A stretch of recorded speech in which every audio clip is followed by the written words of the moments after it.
വേദിയിലിരിക്കുന്ന വിശിഷ്ടാതികളെ, കൊച്ചുകൂട്ടുകാരെ, IAS എന്തൊക്കെയുണ്ട്, എന്തുകൊണ്ട് IAS ഓഫീസറാകണം എന്നുള്ളതിനെ പറ്റി കുറച്ച് വിശദമായിട്ട് സംസാരിക്കാനാണ് ഞാൻ നിങ്ങളുടെ മുമ്പ് നിൽക്കുന്നത്.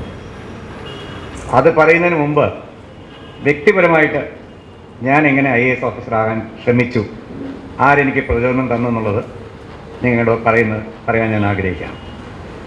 എൻ്റെ വീട് എൻ്റെ തൊട്ടയൽവക്കോ, സെക്രട്ടേറിയറ്റിൽ നിന്നൊരു 150-200 മീറ്ററേ ഉള്ളൂ എൻ്റെ വീട്. 1ാം ക്ലാസ് മുതൽ ഞാൻ അവിടെയാണ് താമസിച്ചുകൊണ്ടിരുന്നത്. എൻ്റെ അച്ഛൻ AGS ഓഫീസിലെ ഓഡിറ്ററായിരുന്നു, അമ്മ സ്കൂൾ ടീച്ചറായിരുന്നു. അപ്പം എല്ലാ 1-2 ആഴ്ചയ്ക്കൊരിക്കൽ അച്ഛൻ ഇങ്ങനെ എന്നെ വിളിച്ച് കടയിൽ, അന്ന് മാസം ഒരിക്കലാണ് കടയിൽ പോയി സാധനമൊക്കെ മേടിക്കുന്നത്. പോകുമ്പോൾ ഞാൻ സെക്രട്ടേറിയറ്റ് കാണാറുണ്ട്, എല്ലാ ദിവസവും സെക്രട്ടേറിയറ്റ് കാണും. പിന്നെ കുറച്ച് കാലം കഴിഞ്ഞിട്ട് ഞാനൊരു 7ാം ക്ലാസ്സൊക്കെ ആകുമ്പോഴാണ് ഓർമ്മ, ഈ ജോലിയെ പറ്റിയൊക്കെ ചോദിക്കും, എന്താണ് നല്ല ജോലി, അതിൻ്റെ ഗുണം എന്താണ് എന്നൊക്കെ അച്ഛനോട് ചോദിക്കും.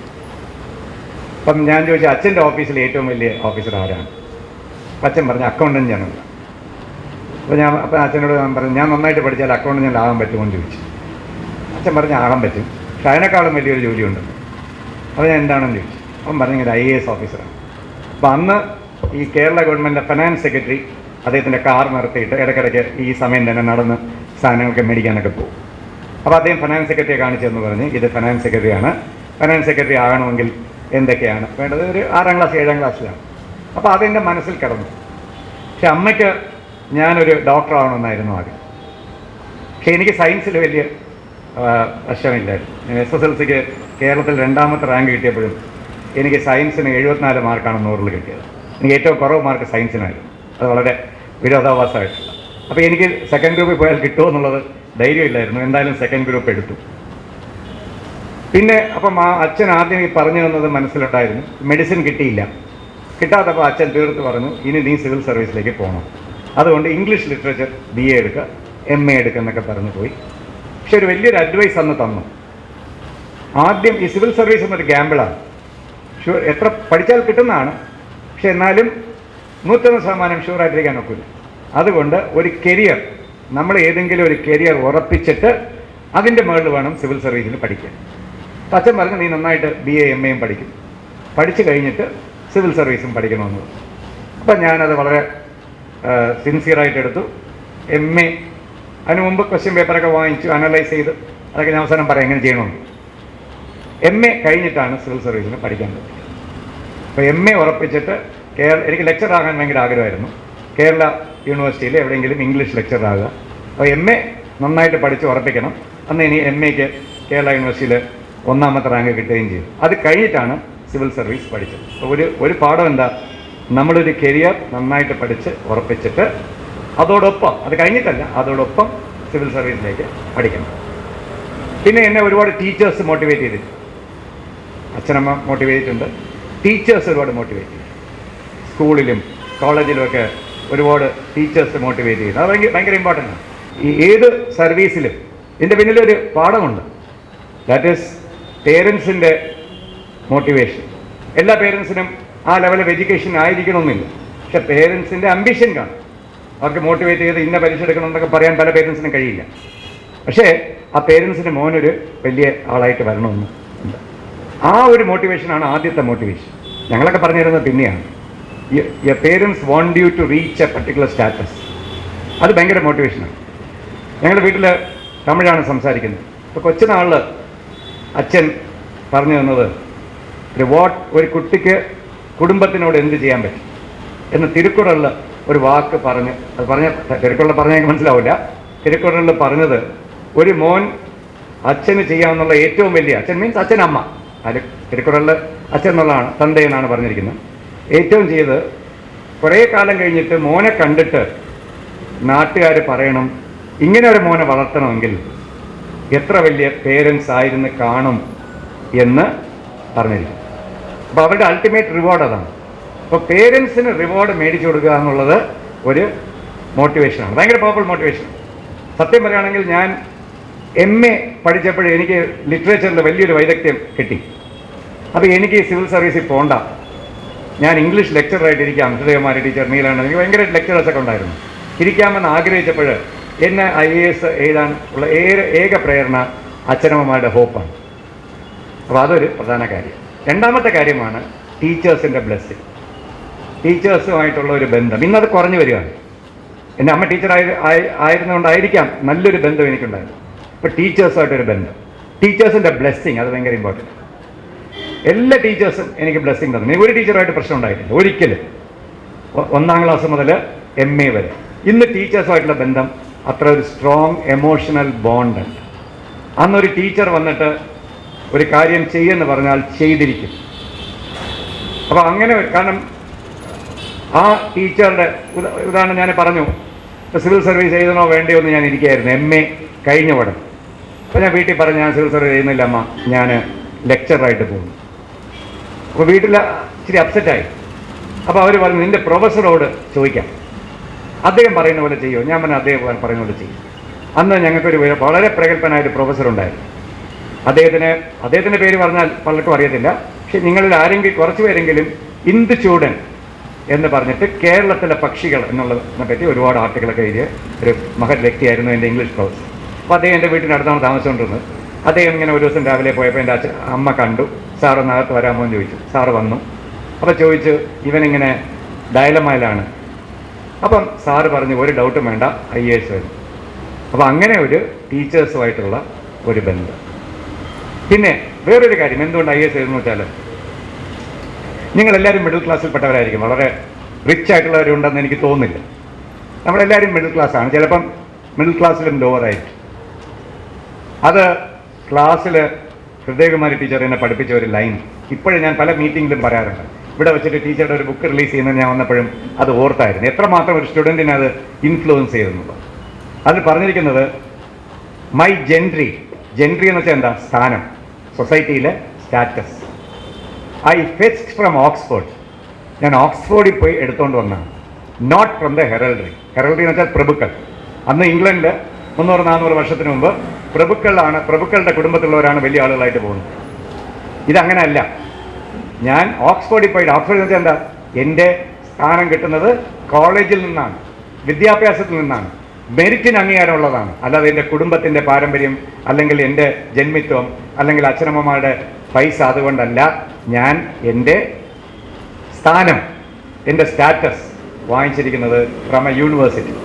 ആ ഒരു ഫീലിംഗ് മിഡിൽ ക്ലാസ്സിൽ ഏത് ജോലി IAS കിട്ടിയില്ലെങ്കിലും ഉയർന്നു വരണമെങ്കിൽ വിദ്യാഭ്യാസമേ ഉള്ളൂ. വിദ്യാഭ്യാസ സ്ഥാപനങ്ങളിൽ നിന്നേ അത് കിട്ടത്തുള്ളൂ. പിന്നെ ഈ സോഷ്യൽ സർവീസ് മോട്ടിവേഷൻ, IAS ചുമ്മാ ശമ്പളത്തിനോ സ്റ്റാറ്റസിനോ വന്നാൽ ഒരു ഗുണവും കിട്ടത്തില്ല, നെഗറ്റീവായിരിക്കത്തും. IAS വരണമെങ്കിൽ ഒരു സോഷ്യൽ സർവീസ് മോട്ടിവേഷൻ ആവശ്യമുണ്ട്. ഗവൺമെൻറ് ബ്യൂറോക്രസി ഒരു സോഷ്യൽ സർവീസ് ചെയ്യുന്നതായിട്ട് പലപ്പോഴും തോന്നുന്നില്ല. അപ്പോൾ ഈ സോഷ്യൽ സർവീസ് മോട്ടിവേഷനും വളരെ ഇമ്പോർട്ടൻറ്റ്. അതെവിടെ നിന്ന് കിട്ടും? ആ ടീച്ചേഴ്സിൽ നിന്ന് കിട്ടും, പേരൻസിൽ നിന്ന് കിട്ടും, ബന്ധുക്കളിൽ നിന്ന് കിട്ടും, അല്ലെങ്കിൽ സോഷ്യൽ സർവീസ് ചെയ്യുന്ന വലിയ വ്യക്തികളെ നിങ്ങൾ ഇന്ന് കാണുന്നുണ്ട്. ഇപ്പോൾ സുഗതകുമാരി ടീച്ചർ എന്നെ പഠിപ്പിച്ചിട്ടില്ല, എൻ്റെ ടീച്ചറുടെ സിസ്റ്ററാണ്. എൻ്റെ സെൻഡ് ഓഫിന് വന്നിരുന്നു. ഇപ്പോൾ ടീച്ചർ പലതും പറഞ്ഞു തരും എങ്ങനെയാണ് ചെയ്യുന്നത്. അപ്പോൾ നമ്മുടെ ജീവിതത്തിൽ പലരെയും സോഷ്യൽ സർവീസ് ഉള്ളത് പറഞ്ഞു തരും. കൊച്ചുനാളിൽ അമ്മ ഈ സോഷ്യൽ സർവീസിനെ പറ്റി പഠിപ്പിച്ചത്, ബൈബിളൊക്കെ വായിച്ചിട്ട് അതിൽ നിന്ന് എങ്ങനെയാണ് പാവപ്പെട്ടവരെ സഹായിക്കുക എന്നുള്ളതൊക്കെ പഠിപ്പിച്ചു തരുമായിരുന്നു. എൻ്റെ അമ്മയുടെ ചേട്ടൻ ഒരു സ്വാതന്ത്ര്യ സമര സേനാനിയായിരുന്നു. വലിയൊരു അറിയപ്പെടുന്ന ഇവിടുത്തെ സ്റ്റുഡൻസ് കോൺഗ്രസിൻ്റെ, തിരുവിതാംകൂർ സ്റ്റുഡൻസ് കോൺഗ്രസിൻ്റെ പ്രസിഡന്റും പിന്നെ MLA ഒക്കെ ആയി. അദ്ദേഹം എന്താണ് സ്വാതന്ത്ര്യ ഫൈറ്റ് എന്ന് പഠിപ്പിച്ചു തന്നിട്ടുണ്ട് കൊച്ചുനാളിൽ. അപ്പോൾ സ്വാതന്ത്ര്യം എന്ന് വെച്ചാൽ നമുക്കിപ്പോൾ എന്താണെന്ന് പുസ്തകത്തിൽ വായിച്ചിട്ട് അറിയത്തുള്ളൂ. ഓഗസ്റ്റ് 15 കിട്ടിയെന്നുള്ളത്. എന്താണ് സ്വാതന്ത്ര്യം? എന്തിനു വേണ്ടിയാണ് അന്ന് ചെറുപ്പക്കാർ അതിന് പോയി ഫൈറ്റ് ചെയ്തത്? അത് എങ്ങനെ കിട്ടി? സ്വാതന്ത്ര്യം ഇല്ലാത്തൊരു കാലത്തിൽ എന്തായിരുന്നു ഗവേണൻസ് എന്നുള്ളതൊക്കെ ഭംഗിയായിട്ട് അദ്ദേഹം പഠിപ്പിച്ചു തന്നിട്ടുണ്ട്. സോ അതും ഒരു സോഷ്യൽ സർവീസ് മോട്ടിവേഷൻ, ടീച്ചേഴ്സിൻ്റെ മോട്ടിവേഷൻ, എഡ്യൂക്കേഷൻ്റെ മോട്ടിവേഷൻ, വീട്ടിലെ അച്ഛനമ്മമാരുടെ മോട്ടിവേഷൻ അല്ലെങ്കിൽ അനുഗ്രഹം എന്ന ഒരു ഫീലിംഗ് വച്ചിട്ടാണ് നമ്മൾ തുടങ്ങിയത്. എന്തുകൊണ്ടാണ് IAS ഓഫീസർ ആകുന്നത്? ഒന്ന്, അത് മെറിറ്റ് ബേസ്ഡ് ആണ്. ഒരുപാട് കാര്യങ്ങൾ നമ്മൾ ഒരു മെറിറ്റ് അനുസരിച്ച്, മെറിറ്റിൻ്റെ അംഗീകാരം. ഞാൻ പറഞ്ഞു നമ്മുടെ ഫ്യൂച്ചർ തന്നെ കോളേജിൽ നിന്നാണ് എടുക്കുന്നത്, ഓക്സ്ഫോർഡിൽ നിന്നാണ് എടുക്കുന്നത്. ഓക്സ്ഫോർഡ് എന്ന് വെച്ചാൽ കോളേജാണ്, വിദ്യാഭ്യാസ സ്ഥാപനത്തിൻ്റെ ഒരു പ്രതീകമാണ്. അതുകൊണ്ടാണ് ഓക്സ്ഫോർഡ് എന്ന് പറയുന്നത്. അപ്പം ഒരു മെറിറ്റ് ബേസ്ഡ് കാര്യത്തിൽ ഞാൻ IAS കിട്ടിയെന്ന് വെച്ചാൽ എനിക്ക് വലിയൊരു അക്കാഡമിക് അച്ചീവ്മെൻറ്റാണ്. അപ്പോൾ അതാണ് ആദ്യത്തെ മോട്ടിവേഷൻ. എനിക്ക് IAS കിട്ടിയെന്ന് വെച്ചാൽ വെറും ഒരു ജോലി കിട്ടിയെന്നല്ല, ഒരു സ്ഥാനം കിട്ടിയെന്നല്ല, എനിക്ക് മെറിറ്റ് അംഗീകരിക്കപ്പെട്ടു, എൻ്റെ മെറിറ്റ് അംഗീകരിക്കപ്പെട്ടു. മെറിറ്റ് ഉണ്ടെങ്കിൽ മാത്രമേ സിവിൽ സർവീസ് പാസ്സാകുന്നത്. അപ്പോൾ അതുകൊണ്ട് മെറിറ്റ് അംഗീകരിക്കപ്പെടണം എന്നുള്ളതാണ് ആദ്യത്തെ മോട്ടിവേഷൻ. 2, ഇതൊരു ഭയങ്കര ചലഞ്ചിങ്. പഠിക്കുന്നതിന് രസകരമാണ്. ആ 1 വർഷമെങ്കിലും പഠിക്കണമെന്നാണ് എൻ്റെ അഭിപ്രായം. പകൽ പഠിക്കണം, രാവിലെ മുതൽ ആ ഫൈനൽ ഇത്. അതിന് മുമ്പ് ഇപ്പോഴേ തുടങ്ങണം, അത് പിന്നെ പറയാം. 1 വർഷമാണ് ഞാൻ പഠിച്ചത്. ഒന്നല്ല, ഏകദേശം 1.5 വർഷം പഠിച്ചു. ഞാൻ വേറെ ജോലിക്കൊന്നും പോയില്ല, ജോലിക്ക് അപ്ലൈ ചെയ്തില്ല. കിട്ടുമെന്നുള്ളത് ഉറപ്പൊന്നുമില്ലായിരുന്നു. പക്ഷെ ഇത് ചെയ്യുമ്പോൾ സിൻസിയറായിട്ട് ഫുൾ എഫർട്ട് കൊടുക്കണം. നമ്മൾ പലരും 10-20 ജോലിക്ക് പഠിക്കും. അപ്പോൾ എല്ലാത്തിനും ഒരു അൺഡിവൈഡഡ് അറ്റൻഷൻ കൊടുക്കത്തില്ല. അപ്പം അൺഡിവൈഡഡ് അറ്റൻഷൻ വളരെ ഇമ്പോർട്ടൻ്റ് ആണ്. ഇത് പഠിച്ചാൽ മറ്റു പല ജോലികൾക്കും അത് മതി. അപ്പോൾ അതുകൊണ്ട് നമ്മൾ പറയും മദർ ഓഫ് ലേണിംഗ് എന്ന് പറയും. ഇത് പഠിച്ചാൽ ബാക്കിയുള്ള സബ്ജക്ട്സ് നമുക്ക് പഠിക്കാൻ പറ്റും. അപ്പോൾ അത് വളരെ പ്രധാനപ്പെട്ട ഒരു കാര്യമാണ്. അപ്പോൾ ആ കയറുന്ന ചലഞ്ച് 1 വർഷം രാവിലെ തുടങ്ങുന്ന കാലത്ത് രാവിലെ 5 മണി മുതൽ രാത്രി 10 മണി വരെ ഇടയ്ക്ക് മിനിമം ഇൻ്റർവെൽ എടുത്തിട്ടാണ് പഠിച്ചത്. അവസാന കാലഘട്ടത്തിൽ അതിൻ്റെ 1-2 മണിക്കൂർ കൂട്ടിയിട്ടുണ്ട്. അപ്പം അങ്ങനെ ഒരു യജ്ഞമാണ്. ആ യജ്ഞം ചെയ്താലേ, ഒരു റിലീജിയസ് ഇത് ചെയ്യുന്ന പോലെ ഒരു കഠിന പ്രയത്നം ചെയ്താലേ ഇതിലേക്ക് വരാനൊക്കത്തുള്ളൂ. അതിനൊരു ഇതുണ്ട്, അതിന് കിട്ടുന്ന ഒരു സാറ്റിസ്ഫാക്ഷൻ ഉണ്ട്. അവസാനം കിട്ടിയാലും കിട്ടിയില്ലെങ്കിലും ഈ പഠിക്കുന്നതിൽ കിട്ടുന്ന ഒരു സാറ്റിസ്ഫാക്ഷൻ പഠിച്ചു നോക്കിയാലേ കിട്ടത്തുള്ളൂ. അപ്പോൾ അതുകൊണ്ട് നിങ്ങളെല്ലാവരും അത് പഠിച്ചു നോക്കണം എന്ന് വരും. പിന്നെ IAS വരേണ്ട ഒരു കാര്യം, IASൻ്റെ ട്രെയിനിങ് 2 വർഷമാണ് ട്രെയിനിങ്. 2 full years. 12 മാസം ജില്ലയിലൊക്കെ പോയി ഓരോ ജോലിയും എങ്ങനെ ചെയ്യുമെന്ന് കണ്ടുപഠിക്കുക. 12 മാസം മസൂറിയിലെ അക്കാഡമിയിൽ പഠിപ്പിക്കുക.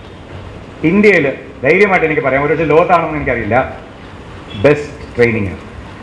നമ്മളൊന്നും അല്ലെങ്കിലും ആ ട്രെയിനിങ് കൊണ്ട് നമ്മളെ വലിയൊരു ആളായിട്ട് എല്ലാ കാര്യങ്ങളും പഠിപ്പിക്കും, തുറന്ന് പഠിപ്പിക്കും. നമ്മുടെ വിചാരിക്കും സർക്കാരിൽ ഇന്ന ചെയ്യണം, ഇന്ന ചെയ്യാൻ പാടില്ല എന്ന് പറയുന്നു. നക്സലിസം പഠിപ്പിച്ചാൽ നക്സലിസത്തിന് അനുകൂലിക്കുന്നവരും വരും, പ്രതികൂലിക്കുന്നവരും വരും, അതിനെ ഡിസ്ക്രൈബ് ചെയ്യുന്നവരും വരും. എന്തെല്ലാം കാര്യമുണ്ടോ അതൊക്കെ തുറന്ന് പറയും, എല്ലാ വശങ്ങളും മനസ്സിലാക്കാൻ പറ്റും.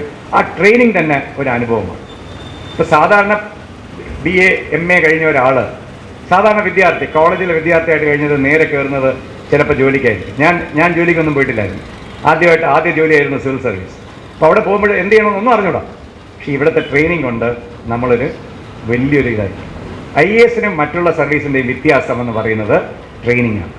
എൻ്റെ കൂടെ പഠിച്ച് അതേപോലെ ബ്രൈറ്റ് ആയിട്ടുള്ള കുട്ടികൾ സെക്രട്ടേറിയറ്റിൽ അസിസ്റ്റൻ്റായിട്ട് വന്നിട്ടുണ്ട്. ആ വ്യത്യാസം വരുന്നത് ട്രെയിനിങ് ആണ്. ആ ട്രെയിനിങ് തന്നെ സിവിൽ സർവീസിൻ്റെ ഒരു അട്രാക്ഷനാണ്. എലീറ്റിസ്റ്റ് ട്രെയിനിങ് ആണ് ഇത്. വലിയ കൂടിയ അങ്ങനത്തെ നിങ്ങൾ വലിയ ആളുകളാണ് ഇങ്ങനെയാണ് ചെയ്യേണ്ടതെന്നുള്ള എലീറ്റിസ്റ്റ് ട്രെയിനിങ് അല്ല, സാധാരണ ട്രെയിനിങ് ആണ്. സാധാരണക്കാർക്ക് ഇപ്പം എനിക്ക് വലിയൊരു പുരോഗമന ചിന്താഗതി സ്റ്റുഡൻറ് ഡേയ്സിലുണ്ടായിരുന്നു. അപ്പം ഞാൻ വിചാരിച്ചു സിവിൽ സർവീസിൽ പോകുമ്പോൾ അതൊക്കെ അങ്ങനെ ആയിരിക്കുമല്ലോ, സിവിൽ സർവീസ് ഒരു എലീറ്റിസ്റ്റ് ഇല്ലല്ലോ. ഞാൻ വിചാരിച്ചേക്കാളും ഭയങ്കര ഒരു പുവർ സാധാരണക്കാർക്ക് വേണ്ടിയുള്ള ഒരു ട്രെയിനിങ്ങാണ്. ഞങ്ങളുടെ ഡയറക്ടർ ഞങ്ങളെ പറഞ്ഞ് പഠിപ്പിച്ച ഞാൻ ഇപ്പോഴും ഓർക്കുന്നു. അദ്ദേഹം പറഞ്ഞു, ഇന്ത്യയിൽ ബാങ്കുകളെയും ഫൈനാൻഷ്യൽ മാനേജ്മെൻറ്റിന് എക്സ്പേർട്സ് ഉണ്ട്, ഇന്ത്യയിൽ ഇൻഡസ്ട്രീസ് റൺ ചെയ്യാൻ എക്സ്പേർട്സ് ഉണ്ട്, ഇന്ത്യയിലെ എൻജിനീയറിംഗ് കാര്യങ്ങൾ ചെയ്യാൻ എക്സ്പേർട്സ് ഉണ്ട്. പക്ഷേ ഇന്ത്യയിലെ സാധാരണക്കാർക്ക് എക്സ്പേർട്സ് ആരും. അപ്പോൾ ഇന്ത്യൻ അഡ്മിനിസ്ട്രേറ്റീവ് സർവീസിൻ്റെ ഉദ്ദേശം ഇന്ത്യയിലെ അന്ന് 60% ആൾക്കാർ പാവപ്പെട്ടവരാണ്, ഇന്ന് ഏകദേശം 30-35% ആൾക്കാർ പാവപ്പെട്ടവരാണ്. 30% വെച്ചാൽ എത്രയാണ്? 10-40-50 കോടി ആളുകളാണ്. അമേരിക്കയുടെ ജനസംഖ്യയുടെ 2 ഇരട്ടിയാണ്. അവർക്ക് വേണ്ടിയാണ് ഈ സർവീസ് എന്ന് പഠിപ്പിച്ചത്. അപ്പോൾ അത് വലിയൊരു കാര്യമാണ്. നമുക്ക് പലർക്കും സേവനം ചെയ്യണമെന്നുണ്ട്, സർക്കാർ ചെലവിൽ സേവനം ചെയ്യാൻ. പലരും നിസ്വാർത്ഥ സേവനമാണ്, സ്വന്തം പൈസ ആയിട്ട് സേവനമാണ്. ഈ നല്ല ശമ്പളം മേടിച്ചിട്ട് പൊതുജന സേവനം ചെയ്യാനുള്ള ഒരു അവസരമാണ്. ഇത് വലിയൊരു കാര്യമാണ്. പിന്നെ IASൻ്റെ ഒരു ഗുണം, ഒരു പാരമ്പര്യം, ഒരു ട്രഡീഷൻ. ഇന്ത്യൻ സിവിൽ സർവീസ് തുടങ്ങിയ മുതൽ ഇന്ന് വരെയുള്ളതിൽ ഒരു ട്രഡീഷൻ. അത് ഓട്ടോമാറ്റിക്കാണ്. ഞാൻ എവിടെയെങ്കിലും പോയിട്ട് ഞാൻ ജീവിതത്തിൽ കണ്ടിട്ടോ കേട്ടില്ലാത്ത ഒരാൾ പറയും ഞാൻ 64 IAS എന്ന് പറഞ്ഞാൽ ഞങ്ങൾ തമ്മിലൊരു ബന്ധം അന്നുണ്ടാകും, ഓട്ടോമാറ്റിക്കാണ്. അല്ലെങ്കിൽ ഞാൻ ട്രെയിനിൽ പോകുമ്പം ഞാൻ ഇന്ന സ്റ്റേറ്റിലെ IAS ഓഫീസറാണെന്ന് പറയുമ്പം 10,000 IAS ഓഫീസർമാരുണ്ട്. ഇവർ അങ്ങോട്ടും ഇങ്ങോട്ടും കണ്ടാലും ഒരു കുടുംബത്തിൻ്റെ, ഒരു ചരിത്രത്തിൻ്റെ ഭാഗമാണ്, ഒരു കുടുംബത്തിൻ്റെ ഭാഗമാണെന്ന് തോന്നും. ഈ തോന്നൽ തന്നെ നമുക്ക് വളരെ ഒരു ശക്തി തരും. ഏത് ജില്ലയിൽ പോയാലും ഞാൻ ഇന്ന പഴയ റിട്ടയർഡ് ചീഫ് സെക്രട്ടറി ആണെന്ന് പറഞ്ഞാൽ ആ കളക്ടർ എന്നെ ഒരു സീനിയർ ഓഫീസറായിട്ട് ബഹുമാനിക്കും, കണ്ടിട്ടില്ലെങ്കിലും കേട്ടിട്ടില്ലെങ്കിൽ. ഇതാണ് ഒരു സർവീസ് എന്നൊരു ഐഡൻറ്റിറ്റി. അങ്ങനെ ഒരു ഇത്. അപ്പോൾ ആ service identity is very important from the civil service point of view. അത് ഒരു കുടുംബത്തിൻ്റെ അംഗം പോലെ തോന്നും. പിന്നെ ഒരു IAS ഓഫീസർ ആയാൽ ടെക്നിക്കലി 22 വയസ്സിൽ IAS ഓഫീസറാകാം, 21 വയസ്സിൽ പരീക്ഷ എഴുതാം. അത്ര എളുപ്പമല്ല. ചിലർ എഞ്ചിനീയറിംഗ് പഠിച്ചിട്ട് 22, 23 വരാറുണ്ട്. സാധാരണ ഏജ് 24, 25ഒക്കെയാണ്. ഞാൻ കയറിയപ്പോൾ 24 വയസ്സായി. 24 വയസ്സിലാണ് IAS കയറിയത്. അപ്പോൾ ആ ചെറുപ്പത്തിൽ, ആ വയസ്സിൽ ഇത്ര ബൃഹത്തായ ഒരു ചുമതല ഒരു ജോലിയിലും ഉണ്ടാവും. ഒരു സബ് കളക്ടറായിട്ടാണ് പോകുന്നത്. തിരുവനന്തപുരം സബ് കളക്ടറൊക്കെ നിങ്ങൾ പത്രത്തിലൊക്കെ വായിച്ചിട്ടുണ്ടാവും, ദിവ്യ അയ്യരെന്ന്. അപ്പോൾ തിരുവനന്തപുരം മുഴുവനും ലോ ആൻഡ് ഓർഡർ പ്രശ്നം, ഭൂമി എടുക്കുന്നത്, പാവപ്പെട്ടവരായിട്ടുള്ള പ്രശ്നം മുഴുവനും നോക്കേണ്ടത് 24, 25 വയസ്സിലാണ്. 24, 25, 26, 25 വയസ്സിലാണ്. ഒരു വളരെ ചെറുപ്പത്തിൽ വലിയൊരു സ്ഥാനം, ഭരണസ്ഥാനം നമുക്ക് കിട്ടും. അതോടൊപ്പം അതും ഒരു we almost start at the top. സാധാരണഗതിയിൽ റവന്യൂവിൽ വരുന്ന ഒരാൾ റിട്ടയർ ചെയ്യുമ്പോഴാണ് RDO ആകുന്നത്.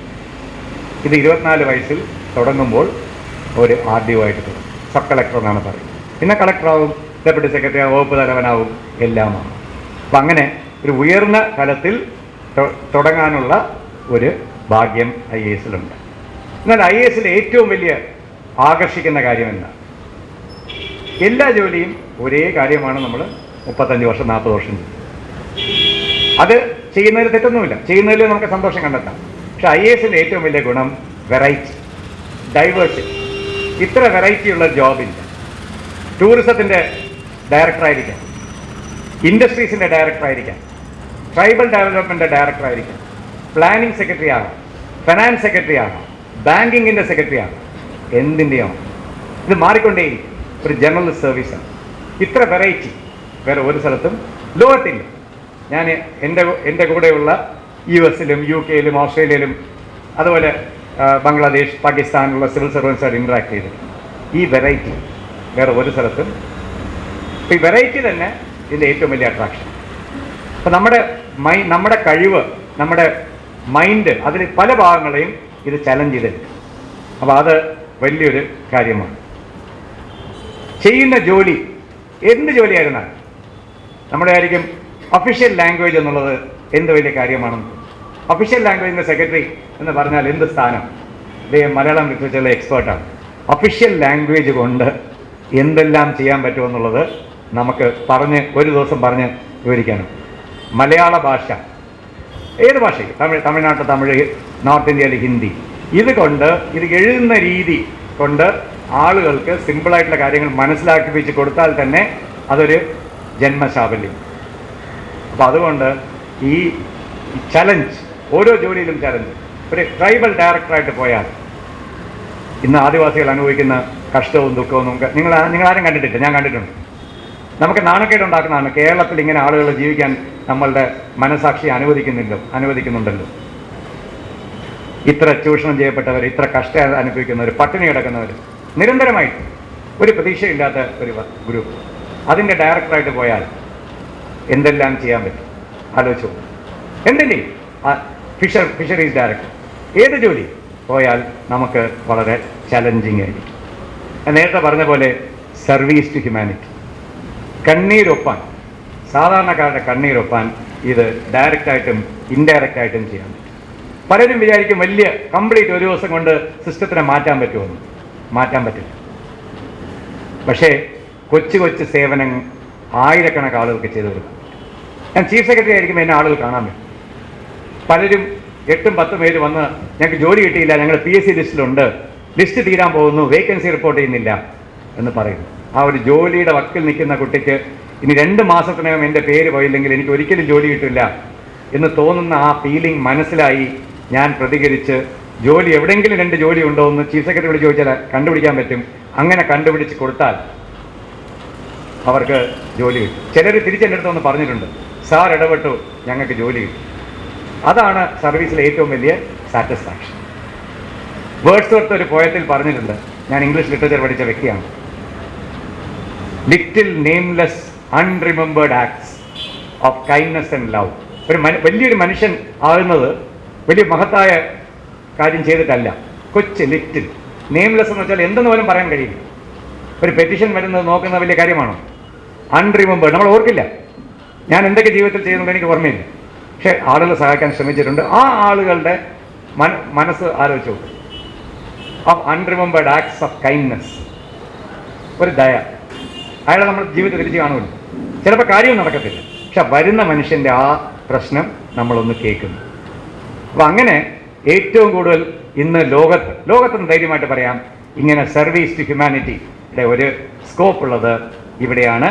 ഡയറക്റ്റായിട്ടും ഇൻഡയറക്റ്റായിട്ടും നമുക്ക് ഒരുപാട് സേവനം സാധാരണക്കാർക്ക് ചെയ്യാനൊക്കും. എല്ലാ മനുഷ്യർക്കും മനസ്സിൻ്റെ അകത്ത് ഇങ്ങനെ സർവീസ്, വേറൊരാൾക്ക് സർവീസ് ചെയ്യണമെന്ന് ഒരു തോന്നലുണ്ട്. പലപ്പോഴും ചെയ്യാൻ കഴിയില്ല, പക്ഷെ ഇത് ചെയ്യാൻ കഴിയുന്ന ഒരു ജോലിയാണ്. ശമ്പളം കിട്ടിയിട്ട് ഇന്ത്യയിലെ ഏറ്റവും ഉയർന്ന ശമ്പളം കിട്ടിയത്. അപ്പോൾ ശമ്പളം കൊടുത്ത് സർവീസ് ചെയ്യുന്ന ഒരു ജോലിയാണെന്ന് നമ്മളെല്ലാവരും മനസ്സിലാക്കും.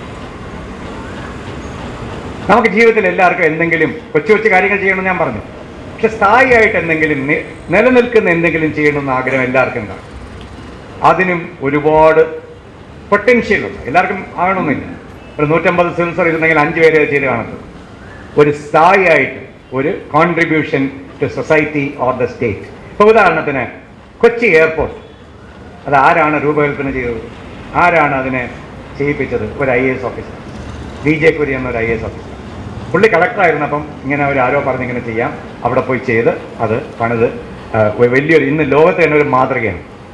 അങ്ങനെ ഒരുപാട് നൂറുകണക്കിന്. ഇപ്പോൾ കേരളത്തിലെ ടൂറിസം, ഏറ്റവും കൂടുതൽ ടൂറിസം ഉള്ളത് എവിടെയാണ്? അത് 4-5 ഓഫീസർമാരുടെ കോൺട്രിബ്യൂഷനാണ്. ഒരു ബാലകൃഷ്ണൻ, ഇന്ന് ടൂറിസം ഡയറക്ടർക്ക് വേണു, അമിതാഭ് കാന്ത്, ജയകുമാർ, ഇങ്ങനെ 4-5 പേര് ഒരു 8-10 വർഷമായിട്ട് കോൺട്രിബ്യൂട്ട് ചെയ്തു. അപ്പോൾ സ്ഥായിയായിട്ടുള്ള മാറ്റങ്ങൾ.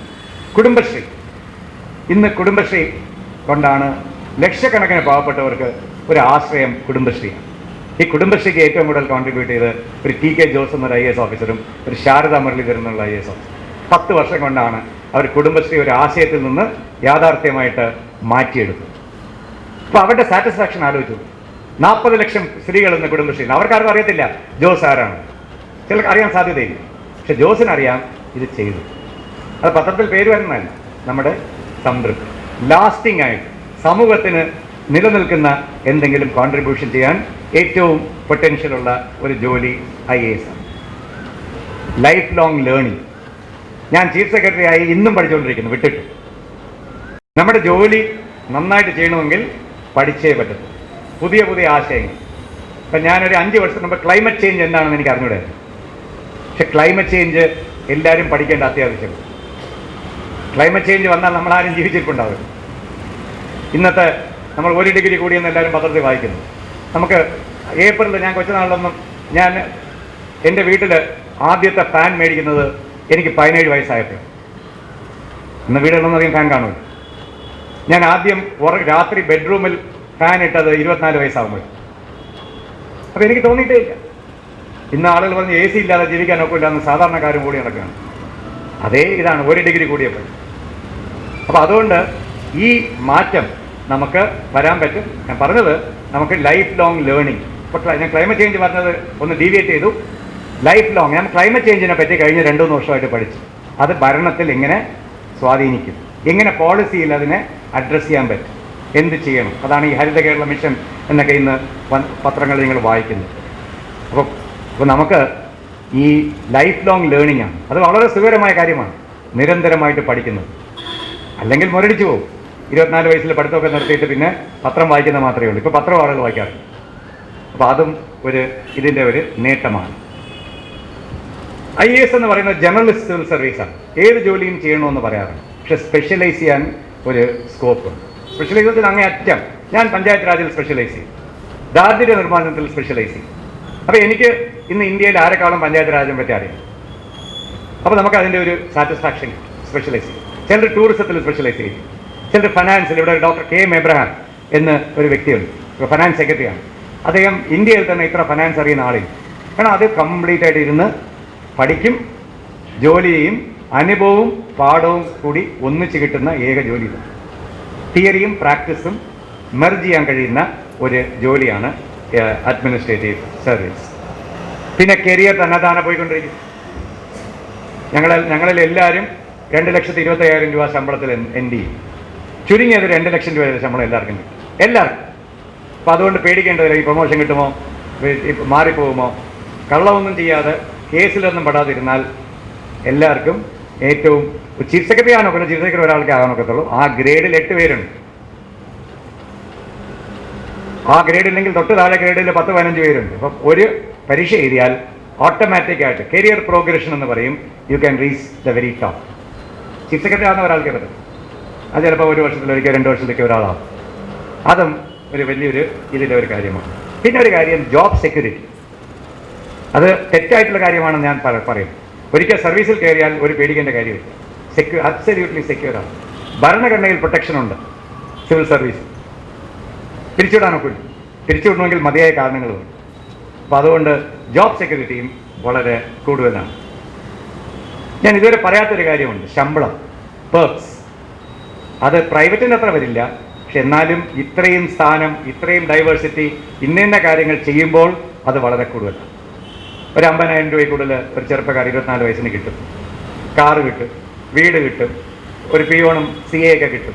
അപ്പം അങ്ങനെ ടോട്ടലായിട്ട് നോക്കിയാൽ നല്ല ഒരു സ്ഥാനം. അപ്പോൾ സാമ്പത്തികമായിട്ടും ഒരു വിധത്തിലും മോശമല്ല എന്നുള്ളത് പ്രത്യേകം എടുത്തു പറയുന്നു. അപ്പം ഇതൊക്കെ ഞാൻ ഒരുപാട് കാര്യങ്ങൾ പറഞ്ഞു. ഇതെല്ലാം ഇതിൽ ഏതെങ്കിലും 1-2 കാര്യങ്ങൾ എല്ലാവർക്കും താല്പര്യമുണ്ട്. അത് കിട്ടുന്നതിൽ ഒരുപാട് ജോലികൾ കിട്ടുമായിരിക്കും, പക്ഷേ ഏറ്റവും ഉയർന്ന രീതിയിൽ കിട്ടുന്ന ഒരു ജോലിയാണ് ഇന്ത്യൻ അഡ്മിനിസ്ട്രേറ്റീവ് സർവീസസ്. ഞാൻ പറഞ്ഞത് സിവിൽ സർവീസ് എന്നൊരു വാക്കുണ്ട്, അഡ്മിനിസ്ട്രേറ്റീവ് സർവീസ് എന്നൊരു വാക്ക്. സിവിൽ സർവീസ് എന്ന് വെച്ചാൽ കുറേ സർവീസുകൾ. ഫോറിൻ സർവീസ് ഉണ്ട്, മറ്റ് രാജ്യങ്ങളിൽ പോയി ജോലി ചെയ്യാം, ഇന്ത്യയെ പറ്റി പറഞ്ഞു കൊടുക്കാം, ഇന്ത്യയും അവരും തമ്മിലുള്ള ബന്ധം ശക്തിപ്പെടുത്താം, ഇന്ത്യയും അവരും തമ്മിലുള്ള ബന്ധം ശക്തിപ്പെടുത്താം. ഇപ്പോൾ എല്ലാ ജോലിക്കും ഒരു മഹത്വമുണ്ട്. അത് IAS മാത്രമല്ല, വെറൈറ്റി ഉണ്ട്. ഓഡിറ്റഡ് അക്കൗണ്ട്സിലേക്ക് പോവുക, AG's ഓഫീസിൽ പോകാം.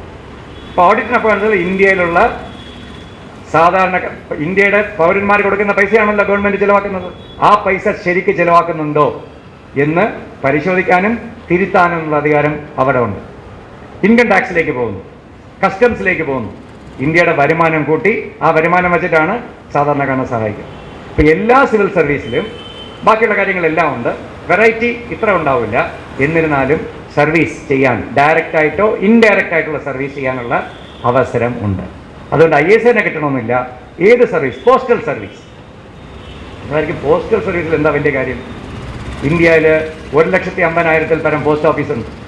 അവിടെ കൊണ്ടുപോകുന്നത് സാധാരണക്കാരുടെ ജീവിതമാണ്. ഇന്ന് പോസ്റ്റൽ ബാങ്ക് വരുന്നു. കണക്ക് പഴയ പോലെ ലെറ്ററൊന്നും ആളുകൾ അയക്കാറില്ല. ഇപ്പോൾ ബാങ്ക് വരുന്നു. ആരെവിടെ ബാങ്കിൽ പോകും? 10 രൂപയും 15 രൂപയും കൊണ്ട് വയ്ക്കുന്ന കുടുംബശ്രീക്കാരാണ്. അപ്പം അങ്ങനെ നമുക്ക് പോസ്റ്റൽ സർവീസിൽ കൂടെ ആളുകളെ സർവീസ് ചെയ്യാൻ പറ്റും. ഇപ്പം എല്ലാ സർവീസിനും ഈ പൊട്ടൻഷ്യൽ ഉണ്ടെന്നുള്ളത് നിങ്ങൾ മനസ്സിലാക്കുന്നു. പിന്നെ IAS പറ്റി തെറ്റിദ്ധാരണകൾ, ഒരുപാട് തെറ്റിദ്ധാരണകൾ. IAS ഓഫീസർമാരെല്ലാം അഹങ്കാരികളാണ്. IAS ഓഫീസർ ആയിക്കഴിഞ്ഞാൽ നമ്മൾ ജനങ്ങളിൽ നിന്ന് അകന്ന് വലിയൊരു മസിൽ പിടിച്ചെന്ന് സാധാരണ ഭാഷയിൽ പറയും. അങ്ങനെ നിൽക്കേണ്ടതുണ്ടോ? ഒട്ടുമില്ല. ഏറ്റവും മാനുഷികമായിട്ടുള്ള ആളുകളെ കാണാൻ നിങ്ങൾക്ക് സിവിൽ സർവീസിൽ കാണാൻ പറ്റും. അത് നമ്മൾ മാറാം, പലരും മാറുന്നുണ്ട്, ഒരുപാട് പേര് മാറുന്നുണ്ട്. പക്ഷെ മാറാതിരിക്കുന്നതാണ് എളുപ്പം. മാറാതിരിക്കുന്നതിലൊരു സുഖമുണ്ട്, ആർക്കും ആക്സസിബിലിറ്റി എന്ന് പറയും. അപ്പം അങ്ങനെ ഒരു ഇതില്ല. പിന്നെ ചുവപ്പ് നാടയിൽ കെട്ടപ്പെട്ട ഒരു ജോലിയാണ്. ചുവപ്പ് നാട മുറിച്ച് വെളിയിൽ വരാൻ പറ്റും. എൻ്റെ അനുഭവത്തിൽ ചുവപ്പ് നാടാന്നുള്ളൊരു മിക്സാണ്. സ്വയം ജോലി ചെയ്യാതിരിക്കാൻ വേണ്ടി ആളുകൾ പറയുന്ന ഒരു എക്സ്ക്യൂസാണ്. ചുവപ്പ് നാടെന്നൊരു കാര്യമില്ല. എല്ലാത്തിനും ഒരു ചട്ടമുണ്ട്, ചട്ടത്തിൻ്റെ പിന്നെ ഒരു ലോജിക്കുണ്ട്, ഒരു അർത്ഥമുണ്ട്. അല്ല ചട്ടം ചുമ്മാ ഉണ്ടാക്കി വെക്കാൻ, തടസ്സം ഉണ്ടാക്കാനല്ല ചട്ടം. ഒരു കാര്യം ചെയ്യുകയാണ്, ആ ചെയ്യുന്ന പ്രക്രിയ ചിട്ട, അതാണ് ചട്ടം. ആ ചട്ടം മനസ്സിലാക്കിയാൽ മിക്ക പ്രശ്നങ്ങളും ചട്ടത്തിൻ്റെ അകത്ത് നിന്നുകൊണ്ട് തന്നെ ചെയ്യാൻ കഴിയും.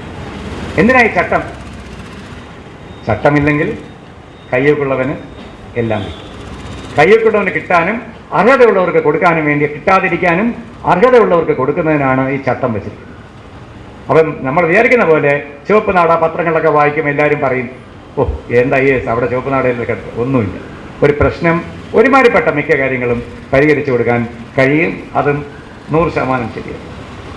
രാഷ്ട്രീയ യജമാനന്മാരുടെ കീഴിൽ നിങ്ങളൊരു സ്ലേവാണ്. എന്ത് അധികാരം? രാഷ്ട്രീയക്കാർക്കല്ലേ അധികാരം? IAS എന്ത് അധികാരം എന്ന് പലരും ചോദിക്കും. പക്ഷെ ഒരു കാര്യം മനസ്സിലാക്കുന്നത് ഡെമോക്രസിയാണ്, ജനാധിപത്യമാണ്. ജനാധിപത്യത്തിൽ ഏറ്റവും പരമാധികാരം എന്ന് പറയുന്നത് ജനങ്ങൾക്കാണ്. ജനങ്ങളുടെ അധികാരം എല്ലാവർക്കും വന്ന് ചെയ്യാനൊക്കില്ലല്ലോ. അപ്പോൾ അവരുടെ പ്രതിനിധിക്കാണ് അധികാരം. ജനങ്ങളുടെ പ്രതിനിധി ആര്? അസംബ്ലി. ആ അസംബ്ലിയിൽ ഭരണം നടത്തിക്കൊണ്ടുപോകുന്നതാണ് ക്യാബിനറ്റ്. അത് അംഗീകരിച്ചേ പറ്റത്തുള്ളൂ. പക്ഷെ നമ്മൾ വിചാരിക്കുന്ന പോലെ ഒരു സിവിൽ സർവൻറ്റിന് മിനിസ്റ്ററുമായിട്ടൊരു ബന്ധം വളരെ അത്യാവശ്യമാണ്. സെക്രട്ടറിക്ക് അധികാരമൊന്നുമില്ല, ചീഫ് സെക്രട്ടറിക്ക് അധികാരമില്ല. ചീഫ് സെക്രട്ടറിയും ക്യാബിനറ്റുമായിട്ടാണ് ബന്ധം, ചീഫ് സെക്രട്ടറിയും ചീഫ് മിനിസ്റ്ററുമായിട്ടാണ് ബന്ധം, സെക്രട്ടറിയും മന്ത്രിയുമായിട്ടാണ് ബന്ധം. അത് എൻ്റെ അനുഭവത്തിൽ എനിക്ക് ഒരു ഭാഗ്യം കൂടെ ഉണ്ടായിരുന്നു. ഞാൻ വളരെ വളരെ നല്ല മനുഷ്യരോടുകൂടിയാണ് ഞാൻ വർക്ക് ചെയ്തിട്ടുള്ളത്. പാലോലി മുഹമ്മദ് കുട്ടി സാറെ പറ്റി ചിലർ കേട്ടിട്ടുണ്ടാവും. AK ആന്റണി സാറുടെ കൂടി ഇവരുടെ കൂടെയാണ് എൻ്റെ ജീവിതം മുഴുവൻ ഞാൻ ചെലവഴിച്ചത്. ഇപ്പോൾ ലാസ്റ്റ് 1 ഇയർ ചീഫ് മിനിസ്റ്ററുടെ കൂടി. അപ്പോൾ അവരുമായിട്ടുള്ളൊരു ബന്ധം, നമുക്കൊരു കഴിവുണ്ട്, നമുക്കൊരു താല്പര്യമുണ്ട്, നമുക്ക് എന്തെങ്കിലും ചെയ്യാൻ ഇവനൊരു സാമൂഹ്യ ബോധമുണ്ടെന്ന് വെച്ചാൽ ഏത് രാഷ്ട്രീയക്കാരനും, മോശപ്പെട്ട രാഷ്ട്രീയക്കാരനും നമ്മളുമായിട്ട് ഒരു ബന്ധമുണ്ട്. കാരണം എല്ലാവർക്കും എന്തെങ്കിലും ചെയ്യണം. ആർക്കും, ഏറ്റവും മോശപ്പെട്ട രാഷ്ട്രീയക്കാരനും എന്തെങ്കിലും ചെയ്തിരിക്കണം. ചെയ്താലേ അദ്ദേഹത്തിൻ്റെ ഇമേജ് പോകും കൂടത്ത്. ബാക്കിയുള്ള കാര്യത്തിനല്ല, അതിനെങ്കിലും നല്ലൊരു ബന്ധമുണ്ടാക്കും. അതുപോലെ രാഷ്ട്രീയക്കാരുടെ കീഴിൽ വെറും ഒരു സ്ലേവാണ് എന്നുള്ള ഒരു പറച്ചിലും തെറ്റാണ്. അതുപോലെ നിങ്ങളെ കൊണ്ട് തെറ്റ് ചെയ്യിപ്പിക്കുമോ? പലരും സമൂഹത്തിലെ തീയ ശക്തികൾ IAS ഓഫീസർമാരെ ചട്ടുകമായിട്ട് ഉപയോഗിച്ചിട്ട് തെറ്റ് ചെയ്യിപ്പിക്കുമോ? IAS ഓഫീസർ സോ പ്രൊട്ടക്റ്റഡ്, തെറ്റ് ചെയ്യില്ല എന്ന് പറഞ്ഞാൽ ഒന്നും ചെയ്യാൻ പറ്റും. എനിക്കറിയാം, ഒരു കൊച്ചു പയ്യൻ 26 വയസ്സിൽ സബ് കളക്ടർ ആയിരുന്നപ്പം അന്നത്തെ റവന്യൂ മന്ത്രി പറഞ്ഞു ആ റവന്യൂ ഇൻസ്പെക്ടറെ മാറ്റണമെന്ന് പറഞ്ഞു. ആ റവന്യൂ ഇൻസ്പെക്ടർക്ക് മാറ്റേണ്ട അർഹതയില്ല, അദ്ദേഹം മന്ത്രിയുടെ കൂടെ പഠിച്ചെന്ന് പറഞ്ഞിട്ട് വിളിച്ചു പറഞ്ഞു. 26 വയസ്സേ ആയിട്ടുള്ളൂ, റവന്യൂ മന്ത്രിയാണ് പറയുന്നത്. അപ്പം ഈ ഓഫീസർ വളരെ പതുക്കെ പറഞ്ഞു, തെറ്റ് ആര് പറഞ്ഞാലും ചെയ്യില്ല സാർ, റവന്യൂ മന്ത്രി പറഞ്ഞാലും ചെയ്യില്ല. ഒന്നും സംഭവിച്ചില്ല. അപ്പോൾ നമ്മൾ പേടിച്ച് വഴങ്ങിക്കൊടുത്താൽ അത്രയേ ഉള്ളൂ. സത്യസന്ധമായിട്ട് ഇത് നിയമം അനുസരിച്ച് ചെയ്യുന്നില്ല സാർ എന്ന് പറഞ്ഞാൽ കേരളത്തിലെ പോലെ ഒരു സംസ്ഥാനത്തിൽ ചെയ്യണമെന്ന് പറഞ്ഞ് തെറ്റ് ചെയ്യിപ്പിക്കുന്നത് വളരെ കുറവാണ്.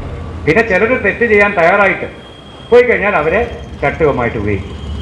ചെയ്യില്ല എന്ന് പറഞ്ഞാൽ ആരും ഉപയോഗിക്കത്തില്ല. ദന്തഗോപുരത്തിൽ ജീവിക്കുന്നവരാണ് IAS. അതൊരു തെറ്റിദ്ധാരണയാണ്.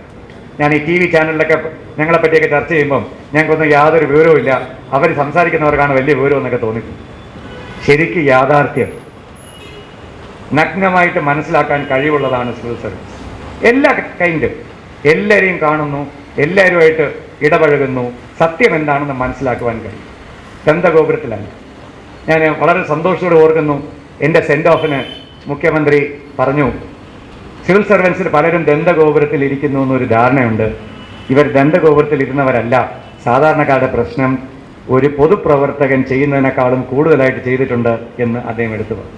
അപ്പോൾ ദന്തഗോപുരത്തിൽ ആരും ഇരിക്കേണ്ടതില്ല. അഴിമതി രഹിതമായിട്ട് ഇരിക്കാൻ പറ്റുമോ? നിസ്സാരം. അഴിമതി ചെയ്യില്ല എന്ന് തീരുമാനിച്ചാൽ ലോകത്ത് ആരും നമ്മളെ കൊണ്ട് അഴിമതി ചെയ്യണം. ഒരു അഴിമതി എന്നൊക്കെ ആളുകൾ അങ്ങോട്ടും ഇങ്ങോട്ടും വിളിച്ചൊക്കെ പറയും. പക്ഷെ നമ്മുടെ മനസാക്ഷിക്ക് അഴിമതി ചെയ്യില്ല എന്ന് തീരുമാനിച്ചാൽ അഴിമതി ഉണ്ടാവില്ല. കേരളത്തിൽ വിരലിലെണ്ണാവുന്ന ആളുകൾ പോലും IASൽ അഴിമതിക്കാരില്ല, ധൈര്യമായിട്ട് എനിക്ക് പറയാൻ കഴിയും. പക്ഷെ നമ്മൾ കോലാഹലങ്ങളൊക്കെ ഉണ്ടാക്കാം. അതുകൊണ്ട് അഴിമതി ഇല്ലാതെ ജീവിക്കാൻ പറ്റുമോ? എളുപ്പം ജീവിക്കാൻ പറ്റും. നിങ്ങളെ ട്രാൻസ്ഫർ ചെയ്ത് ഇടയ്ക്കിടയ്ക്ക് മാറ്റി നിങ്ങൾ ആളുകൾ ഉപദ്രവിക്കുമെന്ന് സാധ്യതയുണ്ട്, ഇല്ലെന്ന് പറയുക. പക്ഷെ ജോലി ചെയ്താൽ, സത്യസന്ധമായിട്ട് ചെയ്താൽ അവിടെ ഇരുത്തുന്നതാണ് രാഷ്ട്രീയക്കാരന് ഗുണം, മാറ്റുന്നതല്ല. നമ്മളൊരു എക്സ്പേർട്ടായാൽ നമ്മളെ ആ ജോലിയിൽ ഉപയോഗിക്കും. കുറേയൊക്കെ നമുക്ക് ഫ്രീഡം കിട്ടും, കൂടുതൽ ഫ്രീഡം കിട്ടും, സ്വാതന്ത്ര്യം കിട്ടും, എക്സ്ട്രാ സ്വാതന്ത്ര്യം കിട്ടും. അതുകൊണ്ട് ട്രാൻസ്ഫർ ഉപയോഗിക്കത്തില്ല. പിന്നെ കേരളത്തിൽ നമ്മൾ പറയുന്നത് യൂണിയൻസ് ഭയങ്കര അഗ്രസീവാണ്. യൂണിയൻസൊക്കെ കയറി ഒന്നും മതിക്കത്തില്ല. IAS ഓഫീസർ, അതും ശരിയായി. നന്നായിട്ട് ജോലി ചെയ്തൊക്കെ എല്ലാം മനുഷ്യരാണ്. അവർ കണ്ടാററിയാം ഇയാൾ വളരെ സിൻസിയറാണ്, ഇയാൾ വളരെ എന്തോ സേവനം ചെയ്യാൻ വരുന്നതോ. ഇപ്പോൾ യൂണിയൻസ് ഒന്നും അതിനെയും തടസ്സം ഇല്ല.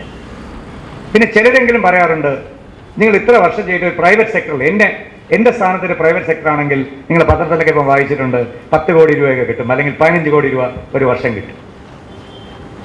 എനിക്ക് ചിലപ്പോൾ 15 ലക്ഷം രൂപ കിട്ടി കാണത്തുള്ളൂ അവസാനത്തെ ശമ്പളം. ആ സെൻസിൽ കുറവാണ്.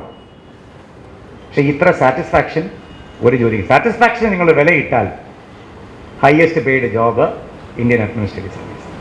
അവസാനം വിലയിടുന്നുമല്ലോ. നമ്മളെങ്ങനെയാണ് ഈ വിലയിടുന്നത്? എനിക്ക് ഭക്ഷണം മേടിക്കാനുള്ള വില, എനിക്ക് കാറ് വയ്ക്കാനുള്ള വില, വീട് വയ്ക്കാൻ, അതൊക്കെ നമ്മൾ വിലയിടുന്നത്. വിലയിട്ട് എനിക്ക് എത്ര രൂപ വേണമെന്ന് നമ്മൾ പറയും. പക്ഷെ നമ്മുടെ മനസ്സംതൃപ്തിക്ക് ഒരു വിലയിട്ട് നോക്കിയാൽ ഏറ്റവും കൂടുതൽ ശമ്പളം കിട്ടുന്നത് ഒരു IAS ഓഫീസറായിരിക്കും. ഒരു സംശയം ഞാൻ അനുഭവത്തിൽ നിന്ന് 35 വർഷത്തെ അനുഭവത്തിൽ നിന്ന് പറയുകയാണ്. അപ്പം ഇനി എന്ത് ചെയ്യും? നിങ്ങൾ ഇത്രയും കേട്ടു, ഇനിയിപ്പോൾ ഇന്ന് എന്ത് തീരുമാനിക്കണം? എന്ത് തീരുമാനിക്കണം? I will give it A try. ഞാനൊന്ന് ശ്രമിക്കും. IAS എനിക്കും ഒന്ന് നേടാവുന്നതാണെന്ന് മനസ്സിലെങ്കിലും ഇന്ന് തീരുമാനിക്കും. അതിനാണ് ഞാനിത്ര പ്രസംഗിച്ചത്. കിട്ടുക എന്നുള്ളത് അടുത്ത സ്റ്റെപ്സാണ്. സോ ഇന്ന് തീരുമാനിക്കേണ്ടത് 5 വർഷം 10 വർഷം, നിങ്ങളൊക്കെ ഇപ്പം +10ാം ക്ലാസ്സൊക്കെ ആണെങ്കിൽ ചിലപ്പം 6 വർഷമൊക്കെ കഴിഞ്ഞിട്ടൊക്കെ എഴുതും. ഞാൻ സിവിൽ സർവീസിനെ ഒന്ന് ട്രൈ ചെയ്യും. അതിലെന്തൊക്കെയോ ഉണ്ട്. എനിക്കിങ്ങനെയൊന്നും പറഞ്ഞു തരാൻ ആളില്ല, അച്ഛൻ പറഞ്ഞത് മാത്രമേ ഉള്ളൂ. അപ്പം എനിക്ക് സിവിൽ സർവീസിൽ ഒന്ന് എഴുതണം. ഇവിടുത്തെ രക്ഷകർത്താക്കളും കുട്ടികളും ഒന്ന് തീരുമാനിച്ചു കഴിഞ്ഞാൽ എന്ത് ചെയ്യും? പണ്ടൊരു ധാരണ ഉണ്ടായിരുന്നു, ഒരു വർഷം ചിലപ്പോൾ കേരളൈറ്റ്സിൽ നിന്നും കിട്ടാതെ. ഇന്ന് കേരളൈറ്റ്സിന് എണ്ണത്തിനേക്കാളും കൂടുതൽ ആൾക്കാർ, 10-12 പേര് കേരളൈറ്റ്സ് കിട്ടാറുണ്ട്. 150-160 പേര്. നമ്മൾ 3% ജനസംഖ്യയുള്ളൂ. പണ്ടൊക്കെ 2 പേര്, ഒരാൾ, ആരും ഇല്ലാതൊക്കെ ഇരുന്നിട്ടുണ്ട്. അപ്പോൾ കേരളൈറ്റ്സിന് സ്കോപ്പ് ഇപ്പം താരതമ്യേന കൂടുതലാണ്. കാരണം ഇരുന്ന് പഠിക്കും, ഡിസ്ട്രാക്ഷൻ ഇല്ലാതെ പഠിക്കും. അതാണ് ഒരു പ്രധാന കാരണം. പിന്നെ പിന്നോക്ക സമുദായത്തിന് റിസർവേഷൻ വന്നതും ഏറ്റവും ഗുണകരം കേരളത്തിന്. കാരണം കേരളത്തിലെ പിന്നോക്ക സമുദായങ്ങൾ പലരും വിദ്യാഭ്യാസമായിട്ട് മോശമല്ല. അസമയം വടക്കേ ഇന്ത്യയിലെ പിന്നോക്ക സമുദായക്കാർ വിദ്യാഭ്യാസമായിട്ട് ഭയങ്കര മോശമാണ്. അപ്പോൾ കുറേ കാലം അന്തരം കാണും. അതും കേരളൈറ്റ്സിന് ഒരു അഡ്വാൻറ്റേജ്. കാരണം 27% പിന്നോക്കക്കാർക്ക്, 22% SC/STക്ക്, ബാക്കിയാണ് 50 ചില്ലുവാൻ ശതമാനം മാത്രമാണ് ജനറൽ. അപ്പോൾ ജനറലായിരുന്നാലും പിന്നോക്കമായിരുന്നാലും കേരളത്തിലുള്ളവർക്ക് ഒരു നല്ല ചാൻസ്. ഇപ്പം ഞാൻ തുറന്ന് പറയാം, ഞാൻ MA പഠിക്കുമ്പോൾ ഞാൻ മാത്രമേ IASൽ പോയി 2-3 പേരെ എഴുതി, എനിക്ക് മാത്രമേ കിട്ടിയുള്ളൂ.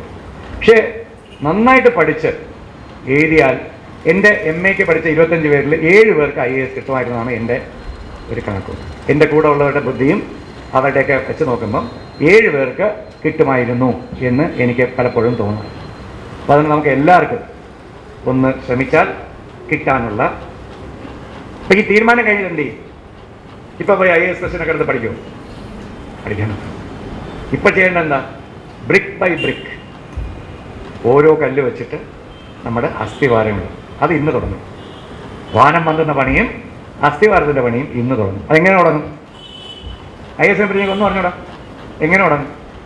ഒന്ന്, ജനറൽ നോളജ്. പത്രം വായിക്കുക. വായിച്ചിട്ട് പ്രധാനമെന്ന് കരുതുന്ന ന്യൂസ് ഒന്ന് എഴുതിയെടുക്കുക. ചെറുതായി, ചുമ്മാ ന്യൂസല്ല, കൊലയും അത് ആ ന്യൂസല്ല. എവിടെയെങ്കിലും ഇന്ത്യ ഒരു പുതിയ കരാർ ഒപ്പിട്ടു, UN സെക്രട്ടറി ജനറൽ ആരാണ്, അദ്ദേഹത്തിനെ പറ്റി 2 ലൈൻ ഒരു പുസ്തകത്തിൽ ഡയറി പോലെ എഴുതിയിട്ടു. ഇപ്പോഴേ എഴുതാൻ തുടങ്ങിയാൽ ഒരു 2-3 വർഷം കഴിയുമ്പം നിങ്ങൾക്ക് ഇതെന്താണ് സിവിൽ സർവീസ് എന്ന് മനസ്സിലാവും. അപ്പോൾ കുറച്ചുകൂടി ഫൈൻ ട്യൂൺ ചെയ്യാൻ പറ്റും. ഇപ്പം ചുമ്മാ എഴുതിയാണ് ജനറൽ നോളജ്. ഒളിമ്പിക്സിൽ എന്താണ്, ഒളിമ്പിക്സ് എങ്ങനെയാണ്? അപ്പോൾ ജനറൽ നോളജ് അക്വയർ ചെയ്യുന്നത് 9ാം ക്ലാസ്സിൽ തുടങ്ങാം, 8ാം ക്ലാസ്സിൽ അക്വയർ ചെയ്ത് എഴുതി വയ്ക്കുന്നതും തുടങ്ങാൻ പറ്റും. അത് ഈ ജോലിക്കല്ല, എല്ലാ ജോലിക്കും ഗുണകരമാണ്. അപ്പോൾ അതിനൊരു നഷ്ടം സംഭവിക്കില്ല. അപ്പോൾ അതുകൊണ്ട് നിങ്ങൾ ഇപ്പോഴ് ജനറൽ നോളജ് അതൊക്കെ എഴുതി വയ്ക്കാൻ പറ്റും. പിന്നെ മനസ്സിൽ സ്വപ്നം കണ്ടു തുടങ്ങുക. ഞാൻ ഏത് സബ്ജക്റ്റ് എടുക്കും? ഇപ്പോഴൊന്നും സബ്ജക്റ്റ് എടുക്കേണ്ട കാര്യമൊന്നും ആയിട്ടില്ല. അതൊക്കെ BA ആകുമ്പോഴൊക്കെ ആലോചിച്ചാൽ മതി. ഞാൻ എന്ത് സബ്ജക്റ്റ് എടുക്കും, എന്തെല്ലാം പഠിക്കും ഡീറ്റെയിൽ ആയിട്ട്. BA ആകുമ്പോഴൊരു കാര്യം ചെയ്യണം. IASന്റെ ക്വസ്റ്റ്യൻ പേപ്പേഴ്സ് ഇപ്പോഴും 10ാം ക്ലാസ് കഴിഞ്ഞിട്ട് ലീവിൽ വായിക്കാം, 12ാം ക്ലാസ് കഴിഞ്ഞ് ലീവിൽ വായിക്കാം. IASന്റെ ക്വസ്റ്റ്യൻ പേപ്പേഴ്സ് ഒന്ന് വായിച്ചു. ഞാൻ ആദ്യമായിട്ട് വായിച്ചത് 12ാം ക്ലാസ് കഴിഞ്ഞിട്ട്, 12 അന്ന് പ്രീ ഡിഗ്രിയാണ്. അപ്പോൾ ക്വസ്റ്റ്യൻ പേപ്പർ വായിക്കുമ്പോൾ ഒന്നും മനസ്സിലാവില്ല, പക്ഷെ ഒരു എന്തെയോ ഒരു ഐഡിയ കിട്ടും. അപ്പോൾ ഇങ്ങനത്തെ ചോദ്യങ്ങളൊക്കെയാണ് ചോദിക്കുന്നത്. ജനറൽ നോളജ് കുറച്ച് മനസ്സിലാവും, അപ്പോൾ ഇങ്ങനെയൊക്കെയാണ് ചോദിക്കുന്നത്. അപ്പോൾ ഇത് വളരെ പ്രധാനമാണ്. IAS ക്വസ്റ്റ്യൻസ് ഇപ്പോഴുള്ളതല്ല, പഴയ സിലബസ്, അതിന് മുമ്പുള്ള സിലബസ്, അതെല്ലാം വാങ്ങിക്കാൻ കിട്ടും. ഇപ്പോൾ വെബിൽ തന്നെ പലതും കിട്ടുമായിരിക്കും.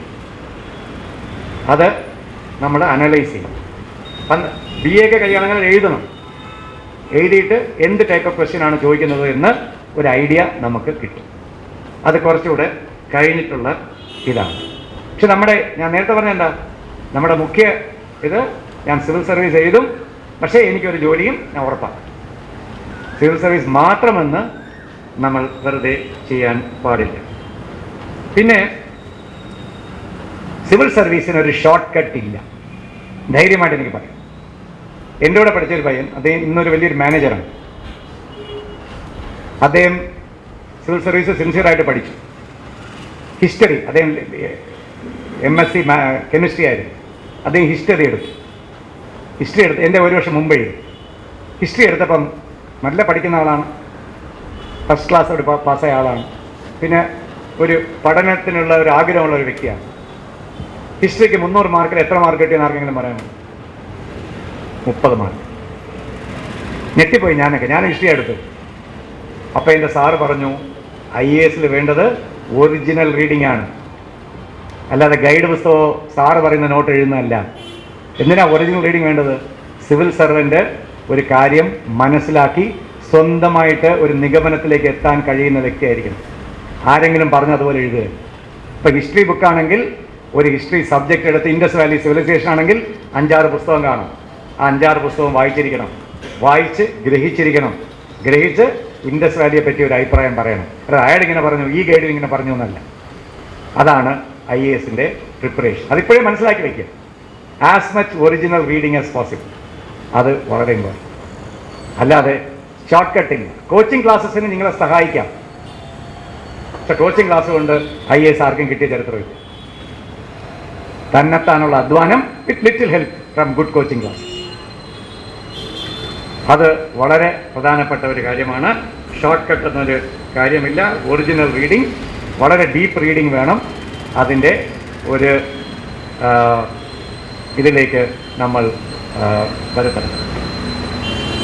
കൂടുതലൊന്നും ഞാൻ നീട്ടുന്നില്ല. അപ്പോൾ ഇന്ന് ഗെറ്റ് മോട്ടിവേറ്റഡ്, ഇത് നമുക്ക് കൈയെത്താൻ ദൂരത്തിലുള്ളതാണ്. പക്ഷെ അതിനൊരു സിസ്റ്റമാറ്റിക് പ്രിപ്പറേഷനുണ്ട്. ആ സിസ്റ്റമാറ്റിക് പ്രിപ്പറേഷന് തയ്യാറാണ് എന്ന് മനസ്സിലെങ്കിലും തീരുമാനിക്കും. ഇമ്പോസിബിൾ അല്ല, ആർക്കും ഇമ്പോസിബിൾ അല്ല. അപ്പോൾ എനിക്ക് 50% മാർക്കേ ഉള്ളൂ. 50% മാർക്കുള്ളവർ എൻ്റെ കൂടെ IAS കിട്ടി വരും. പക്ഷെ ഷോർട്ട് കട്ടില്ല.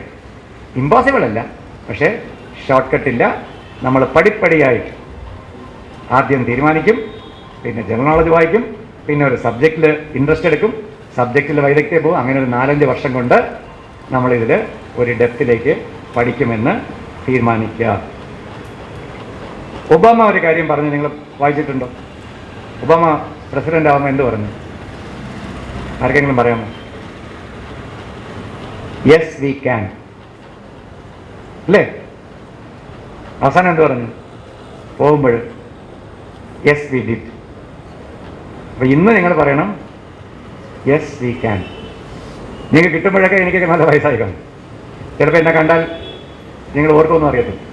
അന്ന് യെസ് വി ഡിഡ് എന്ന് അമ്മയുടെ അടുത്തെങ്കിലും പറയും, അച്ഛൻ്റെ അടുത്തെങ്കിലും പറയും. ചെയ്യോ? All the best. താങ്ക്സ്.